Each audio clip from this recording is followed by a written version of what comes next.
Mau jadi orang kaya, energinya kaya dulu dong. Kalau teman-teman nonton Law of Attraction, gimana caranya kita bisa tarik sesuatu supaya itu tuh apa yang kita inginkan itu semuanya berjalan, asalkan kita itu bersih gitu. Yang diajarkan di buku yang The Secret ya, yang by Rhonda Byrne itu, dia bilang kalau misalkan kita bisa tarik apa aja yang kita mau tuh. Tapi banyak orang itu ternyata gagal. Betul. Orang-orang itu ternyata pengen tarik apa, nggak bisa kesampaian. Hanya sebagian segelintir orang itu yang benar-benar bisa menarik hal-hal tersebut. Nah, Om Yos ini adalah sarana untuk membersihkan ke dalam dirinya kita supaya kita bisa menarik nih orang-orang yang kita inginkan atau kejadian-kejadian yang kita inginkan. Dan sebenarnya apa Om Yos yang Om Yos itu lakukan supaya kita itu bisa kayak bersih nih secara energi, Om? Very good question. Pertanyaan Anthony ini adalah pertanyaan yang banyak sekali orang tanyakan. Kenapa saya sudah mempraktekkan ilmu Law of Attraction? Saya sudah afirmasi, sugesti, visualisasi, tapi kok nggak pernah terjadi nih? Sebelum menjawab Anthony, izinkan saya sharing satu analogi.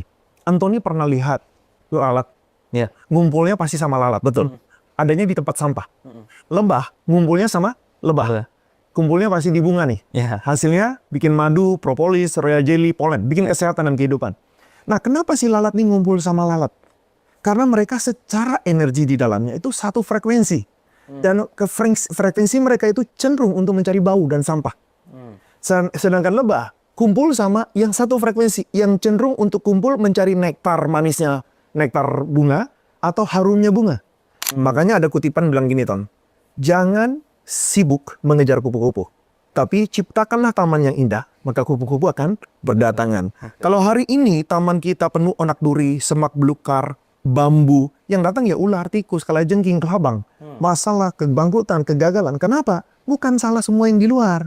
Di dalam kita ini yang sedang kotor. Waktu taman ini berubah, jadi indah, kupu-kupu datang. Nah, si kupu-kupu ini ajaiban, uang, manifestasi, dream. Karena semua yang indah ini akan menarik sesuatu yang indah.